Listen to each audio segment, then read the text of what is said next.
500 nights, 40,000 invaders. One summer that Europe would never forget. Malta, 1565. The Mediterranean stretched between two empires, and on a limestone rock, barely 246 square kilometers, the last Crusader stronghold prepared to face annihilation. No rescue fleet, no allies rushing in, just stone, faith, and the knowledge that if Malta falls, Sicily is 50 nautical miles away. And after Sicily comes Rome. The Ottomans were unstoppable. They'd taken Rhodes, Belgrade, Budapest, half of Hungary, all of North Africa. Sultan Suleiman the Magnificent, 70 years old, still commanding, had crushed every fortress that resisted him. His admiral Piale Pasha had shattered the Christian fleet at Jerba in 1560, killing or capturing 10,000 men in hours. The path to Malta was open. And Malta had something Suleiman wanted destroyed. His 500 knights hospitaller who'd been raiding his shipping for 35 years. In June 1564, a knight named Romegas captured an Ottoman ship carrying treasure, high officials, and one of Suleiman's daughters. The Sultan went silent. Then he gave the order, build the largest invasion fleet the Mediterranean had ever seen. By March 1565, 193 ships gathered at Constantinople, 40,000 troops, 6,000 janissaries, the empire's elite shock infantry, 6,000 sipahis, heavy cavalry, sappers, engineers, slaves rowing the galleys, 4 massive basilisk cannons, each firing 160-pound stone balls, 24 siege guns, thousands of arquebuses, bows, scimitars. The armada stretched across the horizon. In command, Mustafa Pasha, 4th Vizier, veteran of 100 campaigns, Piale Pasha, Grand Admiral Victor at Jerba, and sailing from Tripoli to join them, Turgut Reis, called Dragut in the west, 80 years old, the most feared corsair alive, the man who'd taken Malta's neighbor Gozo 14 years earlier and enslaved its entire population. 3 commanders, 1 target. Suleiman's orders were explicit. Erase the knights from existence. Malta knew they were coming. Grandmaster Jean Parisot de la Valette, 71 years old, captured by Turks years before and chained to a galley oar for months, ransomed, returned, elected leader in 1557, had spies in Constantinople. They sent word in early 1565. Invasion imminent. La Valette raised troops across Italy, pulled in 2,000 men. Spain sent 2 companies. Greece sent volunteers. Malta organized every able-bodied man into militia. The final count, 500 knights, 900 Spaniards, 800 Italians, Greeks, a few dozen others, 100 of the knights' servants, 500 slaves. Total fighting force, 6,100 trained soldiers, maybe 3,000 more if you count every farmer with a musket. La Valette addressed them on the ramparts. This is not a battle. This is a struggle between the gospel and the Quran. Europe watches. If we fall, they come next. He took communion with his men. They vowed to die rather than surrender. Harbor. St. Elmo was barely finished, hastily upgraded in 1552 after the Ottomans had sailed into the harbor unopposed in 1551. It had a ravelin, a coverway, a tonneau, walls 12 feet thick but only 1 level of guns. Initial garrison, 150 knights, 600 soldiers, most of them Spanish, 60 armed galley slaves. It was designed to fall fast if pressed. La Valette knew that. He also knew that every day St. Elmo stood was a day he could strengthen Birgu and Senglea.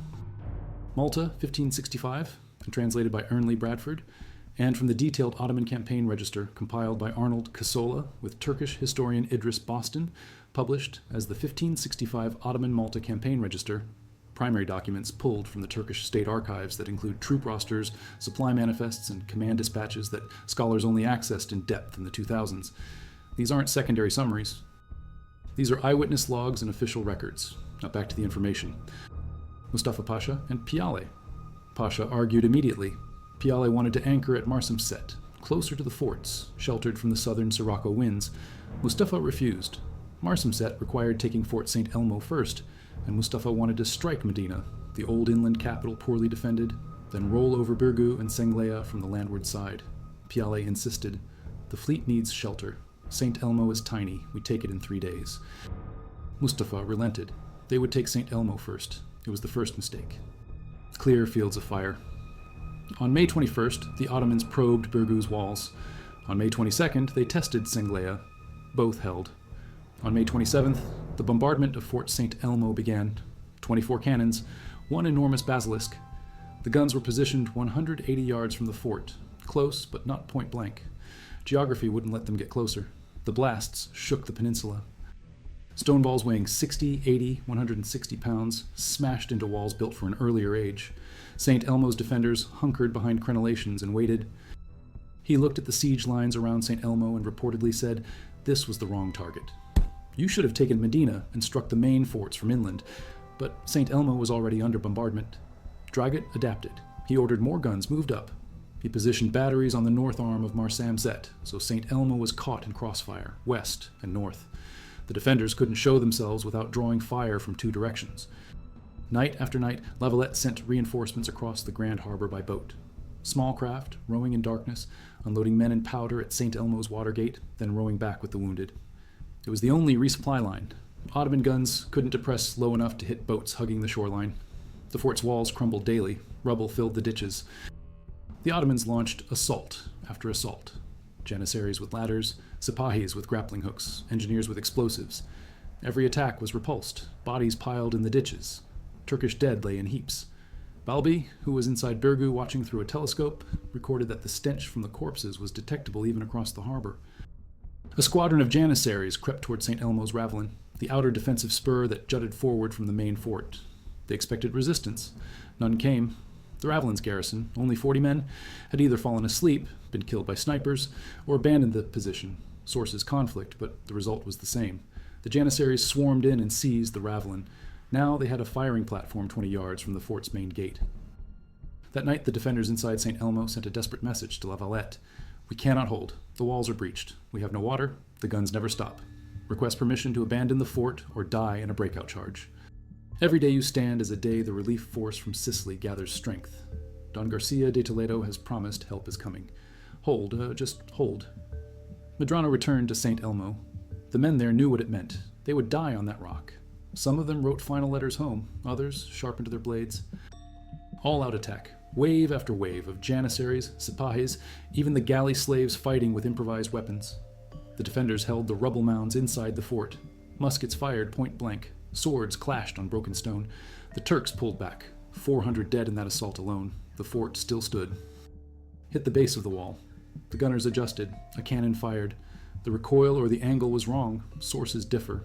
But when the ball struck, it dislodged part of the trench parapet. Stone and debris flew. A fragment hit Dragut in the head. He collapsed. His men carried him away. He was 80 years old. He died 5 days later on June 23rd, the day Fort St. Elmo finally fell. His body was shipped back to Tripoli for burial. The Ottomans had lost their most experienced commander. Commanders Juan de la Cerda and Andres de Miranda, both wounded too badly to stand, fought from chairs until they were cut down. Within an hour, the fort was overrun. 1,500 defenders killed, 9 knights captured by corsairs and later ransomed. A handful of Maltese swam across Grand Harbor to Fort St. Angelo. Everyone else died. At least 6,000 men lost taking St. Elmo. Half their Janissaries gone. 19,000 cannonballs expended. Mustafa Pasha looked across the water at Fort St. Angelo, larger, stronger, fully manned.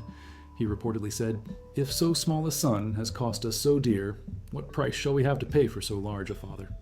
The corpses were nailed to wooden crosses and pushed into the harbor to drift across to Birgu. They floated in the current, headless crucifixes. Lavalette watched them arrive. He ordered every Turkish prisoner in his custody beheaded. He loaded the severed heads into cannons. He fired them into the Turkish camp. Message delivered. No quarter. Fort St. Angelo and the fortified town of Birgu behind it. These were larger, better supplied, with overlapping fields of fire.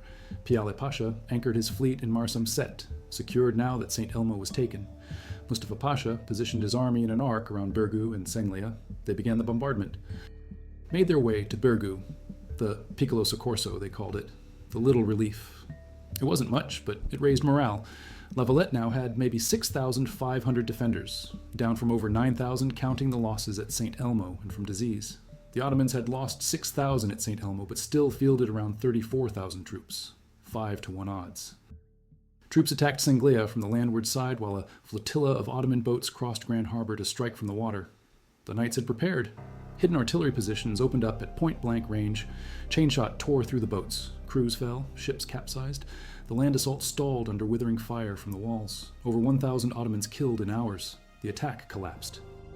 They built siege towers, massive wooden structures covered in water-soaked hides to resist fire, with drawbridges that would drop onto the walls. Turkish sharpshooters fired from the tower's upper levels. It looked unstoppable. But Maltese masons had prepared a surprise. They'd hidden artillery inside the walls, leaving the outer stones intact to conceal the guns. When the towers advanced, the defenders removed the false masonry, rolled out cannons loaded with chain shot, and fired.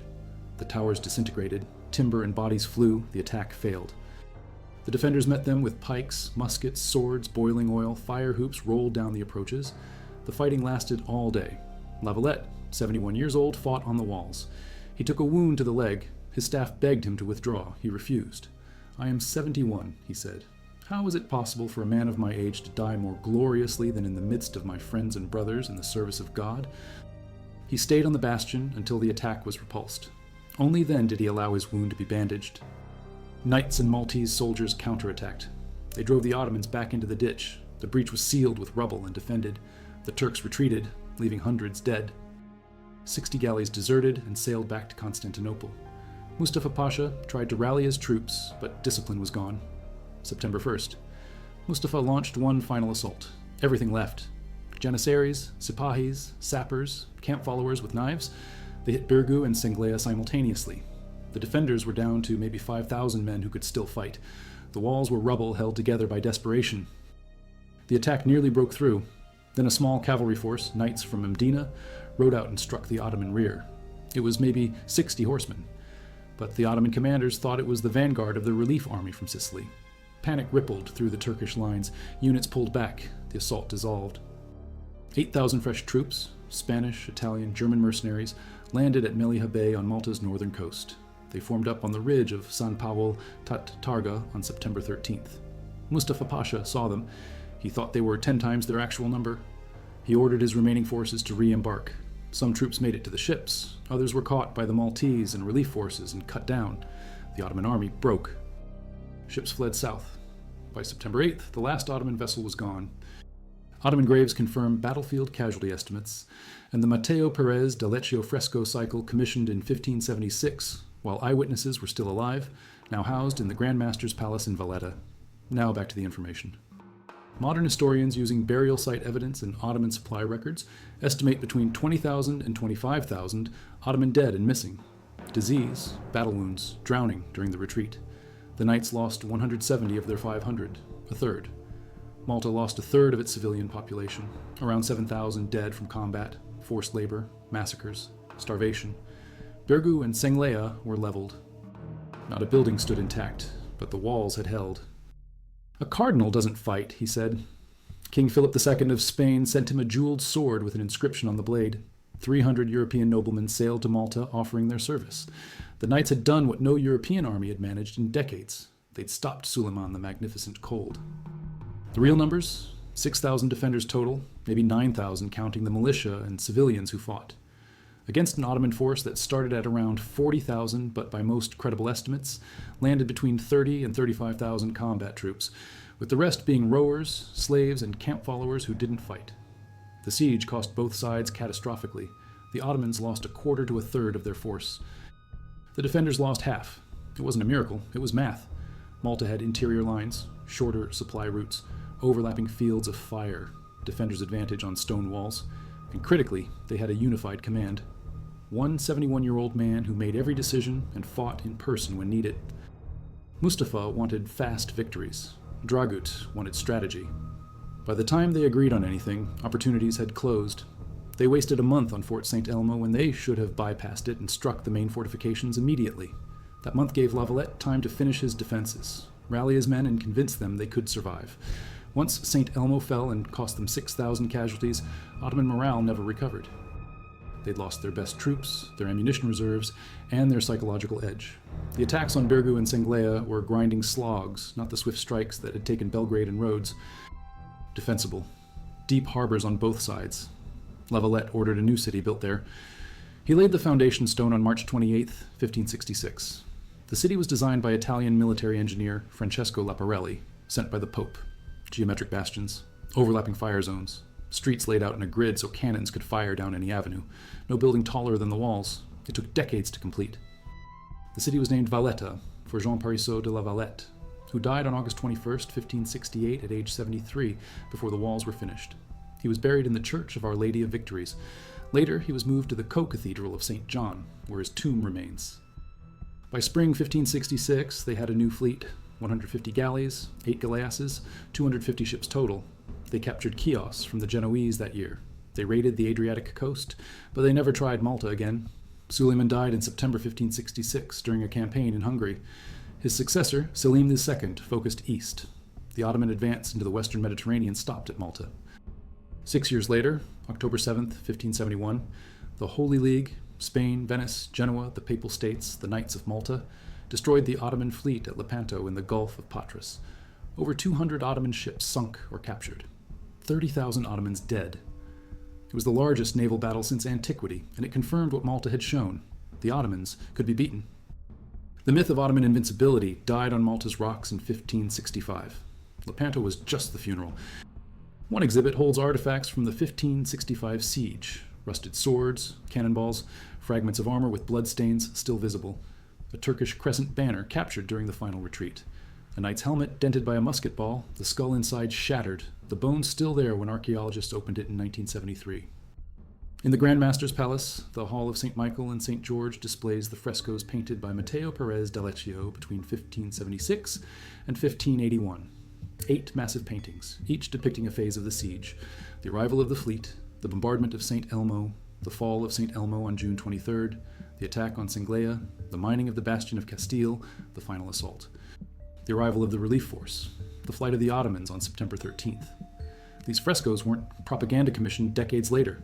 They were painted while survivors were still alive, with details corrected by veterans who'd fought there. French kings hung it to remind their nobles that the knights weren't just a religious order. They were the last men who'd held Europe's southern door shut. In the Basilica of Our Lady of Victories in Valletta, built on the exact spot where La Valette stood when the relief fleet arrived, an inscription reads, "Here began the city of Valletta, built to the greater glory of God and for the perpetual memory of the knights, who in 1565 withstood the Turkish siege." Below it, in smaller letters, the humble city of Valette, founded by the most humble Grand Master Jean Parisot de La Valette. La Valette carried them on the walls during the siege. In the co-cathedral of St. John, La Valette's tomb is marble, plain compared to later Grand Master's monuments. His effigy lies in full armor, hands folded, sword at his side. The inscription, "Here lies Valette, worthy of eternal honor." He was the shield of Europe, driving back the barbarians by his holy arms.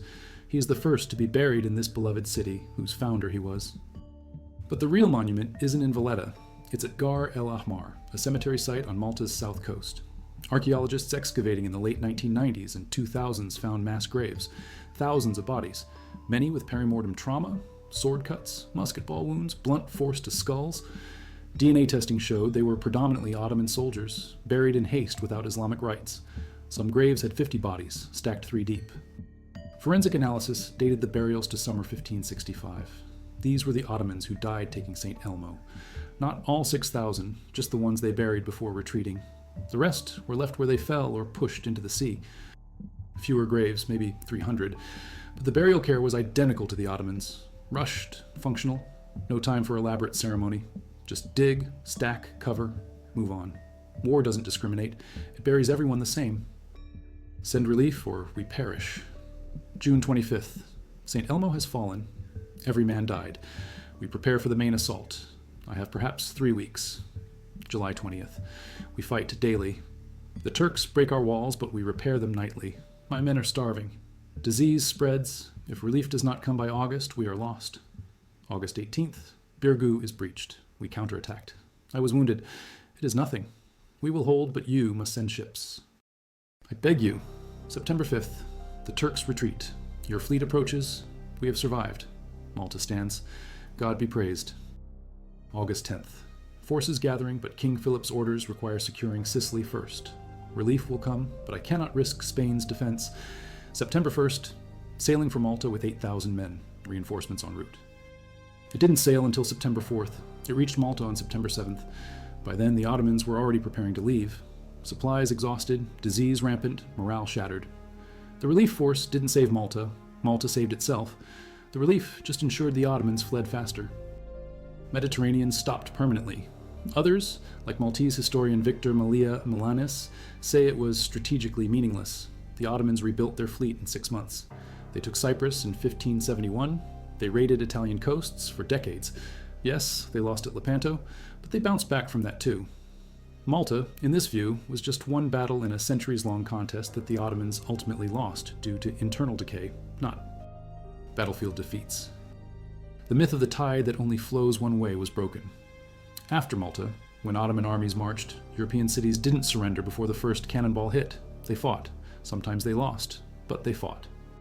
The fortifications were intact. Napoleon couldn't have stormed them. In World War II, when Germany and Italy bombed Malta for 3 years, dropping more tonnage of explosives than fell on London during the Blitz, Valletta's walls stood. The bastions La Valette designed absorbed everything. The city was rubble inside, but the perimeter held. King George VI awarded the entire island of Malta the George Cross for bravery. It's still on their flag. Fort St. Elmo, rebuilt after 1565, saw action again. During World War II, it housed anti-aircraft batteries. British and Maltese gunners stood on the same ramparts where Spanish soldiers died in June 1565, firing at Axis bombers. The fort was hit repeatedly. Sections collapsed. After the war, they rebuilt it again. Today, it's a museum. You can walk the battlements. Stand where the last defender stood on June 23, 1565. Look across Grand Harbor to Fort St. Angelo, 2 kilometers away. Imagine trying to swim that distance at night while Ottoman cannons fire overhead. 9 men did it. Everyone else died. Ahmed Feridun's Munshat Selatin, a collection of state documents published 1574, records the expedition as an attempt to secure the central Mediterranean that faced unexpected resistance and was concluded due to seasonal weather concerns. Seasonal weather concerns. 25,000 dead is a hell of a storm. Later, Ottoman historians were more honest. Ibrahim Mutafarrika's 18th century history of the Ottoman Empire called Malta, the point where God's favor departed from Suleiman. The Sultan planned another invasion for 1566, but died before it launched. His son, Selim II, never tried. Maybe he learned, maybe he was smarter, or maybe he just looked at the casualty lists and decided Malta wasn't worth it. If he'd lived another 5 years, would he have tried again? Probably. The man took Belgrade, Rhodes, half of Hungary. He besieged Vienna. He didn't quit. 1566, his army marched on Hungary. He died in his tent during the siege of Sigetvar, still commanding at age 71, same age as La Valette during Malta. 2 71-year-old men, opposite sides, both fighting to the end. Suleiman died in September 1566. La Valette lived until August 1568. He had 2 extra years. He used them building Valletta. Suleiman used his last year trying to conquer a Hungarian fortress. Both men defined by what they wouldn't quit. 40,000 Ottoman troops at the campaign's start, yes, but combat effective force probably 30 to 35,000 once you subtract rowers and non-combatants.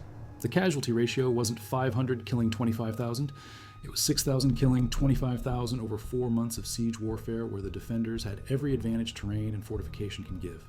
That's still remarkable, but it's not supernatural. It's what happens when competent defenders with good walls face attackers who waste their elite troops on a minor fortress, lose command cohesion, and don't adapt their tactics. They never unified. Third, continuing the assault after St. Elmo fell, and they'd already lost a quarter of their force. At that point, any general with sense pulls back, regroups, and tries next year with a fresh army. But Suleiman had ordered Malta taken. Mustafa wasn't going home until he'd exhausted every option, so he kept attacking through July, August, into September, grinding his army into nothing. By the time the relief force arrived on September 7th, the Ottomans were already beaten. The relief just made the defeat absolute. He redistributed resources based on where the next attack would come. He refused to retreat. When officers suggested abandoning Birgu and consolidating at Fort St. Angelo, he said no. We hold all or lose all. That's the choice. Mustafa, by contrast, was competent but constrained. He had to consult Piale, defer to Dragut, answer to Suleiman. He couldn't make the bold call to bypass St. Elmo. He couldn't withdraw when the casualties mounted. He was executing orders, not leading. Without him, Mustafa and Piale went back to arguing. The siege lost direction. Attacks became repetitive. Casualties mounted. The Ottomans never regained the initiative. If a 71-year-old man with a bleeding leg won't quit, how can anyone else? Leadership isn't speeches. It's standing where the danger is and refusing to move. La Valette did that every day for 4 months. By the siege's end, he'd become a legend to his own troops. When he finally withdrew to have the wound bandaged, his officers brought him captured Turkish flags. He ordered them hung in the church and went back to the bastion. That's not propaganda. That's from Balbi's eyewitness account. His troops re-embarked in disorder. The Maltese garrison and relief force pursued. Fighting continued along the shore. Hundreds of Ottomans were killed during the retreat. By nightfall, September 13th, the last Ottoman ship was leaving Marsaxlokk Bay. On September 14th, Malta was clear. The siege had lasted 118 days. Morale destroyed. When they arrived in late September, Suleiman reportedly refused to see Mustafa Pasha. Piale, as the Grand Admiral, took the blame officially, but both kept their positions. The Ottomans didn't execute failed commanders. They just never gave them important commands again. Mustafa Pasha died in 1573. Piale Pasha died in 1578. Neither led another major campaign. Jean Parisot de la Valette lived 3 more years. He saw Valletta's foundations laid. He saw the first buildings rise. He walked streets that would bear his name. On August 21st, 1568, he suffered a stroke, some sources say heat stroke, while inspecting fortifications. He died that day. He was 73. They buried him in the Church of Our Lady of Victories, the first building completed in Valletta. Later generations moved him to the Co Cathedral, but the original burial site has a marker, Ground Zero, where it all began, where the man who saved Europe lies beneath the city he built. The Ottomans have a base 50 nautical miles from Sicily. They can hit Italy at will. The Spanish have to defend every harbor. Resources that went to the Atlantic for the American colonies and to the Netherlands for the wars there get diverted to Mediterranean defense. The entire balance of 16th century Europe shifts. That didn't happen. 500 knights and 6,000 others held one island for one summer. That changed everything. The limestone rock beneath Valletta holds 1565 in its bones. Excavations for building foundations in the 1900s and 2000s kept finding bodies. Construction workers would hit a layer of soil and underneath, skeletons, armor fragments, weapons, cannonballs embedded in walls.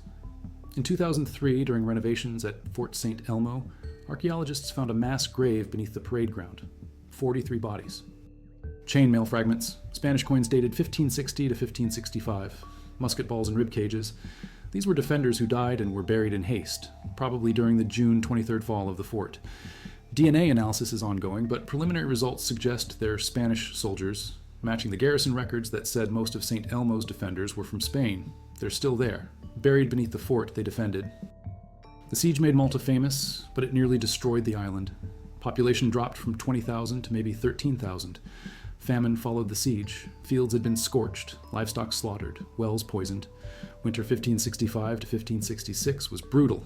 La Valette distributed the order's grain stores to keep people alive. Europe sent aid, money, food, building materials. The Pope sent engineers. Spain sent troops to garrison the island until it recovered. But the knights themselves were finished as a major military force. They'd lost a third of their number.